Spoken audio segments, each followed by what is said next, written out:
Ian, if do you work for Big Pharma? I do not. All right. Let's say you did, and they said we want to do a poll to figure out where our strengths are, where we can mitigate our vulnerabilities. What are some things you'd ask about to try to figure out messaging for Big Pharma here?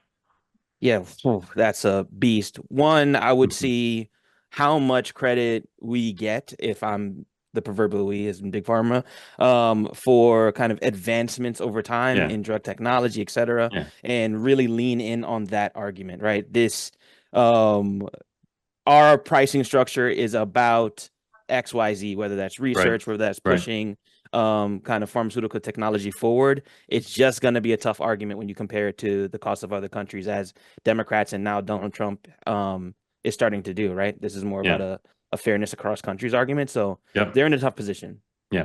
So Matt, I'm no genius about corporate advice, but my first advice to them, if they hired me to do like what you do, like messaging and strategy, I'd say rebrand yourself, stop being pharma and be the American Miracle Association.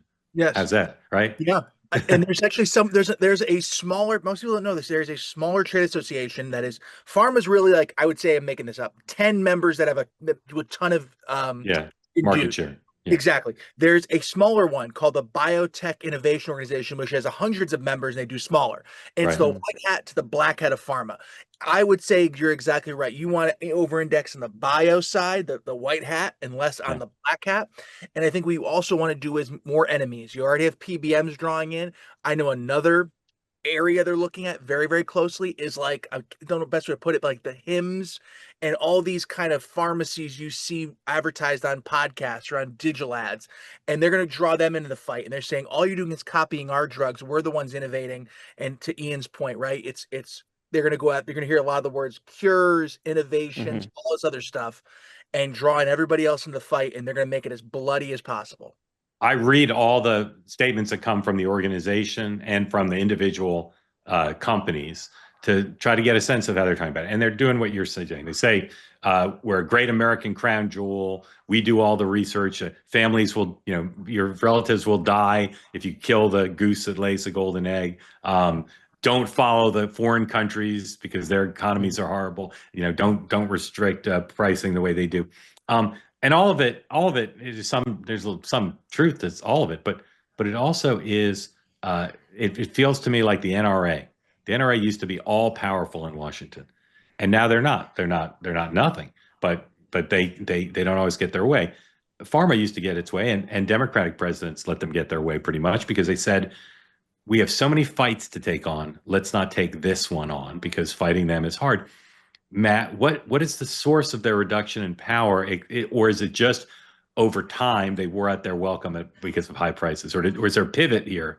I think I think it's two things. I think you're exactly right. There were areas like myelin and other ways where it was almost just indefensible. You couldn't The champions in Congress couldn't stand there with an open, with a straight face and defend a lot of this stuff.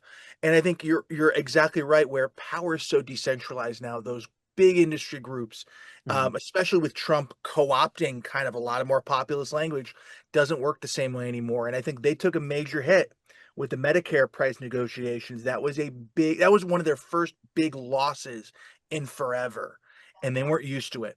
And I think it put them on war footing, and got them ready for the fights to come. And you're seeing some of them right now.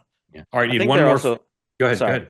No, you go. they're also dealing with kind of broader shifts. One, Martin Shkreli, I think, did some Yes. kind of Yeah. Yep. permanent damage Yep. to Yep. the brand and really put the spotlight on them. But Yeah. there's Good point. also kind of broader sentiment change when it comes to kind of these monopolistic companies, right? Whether it's your Googles, your Apples, your Facebooks, this bipartisan kind of feeling that we're getting pushed around, feeling that these companies are too big for their britches. Yeah. So when It's you're great. running into that and you're also providing services that literally people need, life or death, I think it's an impossibility to get around. It's going to be really Yep. tough.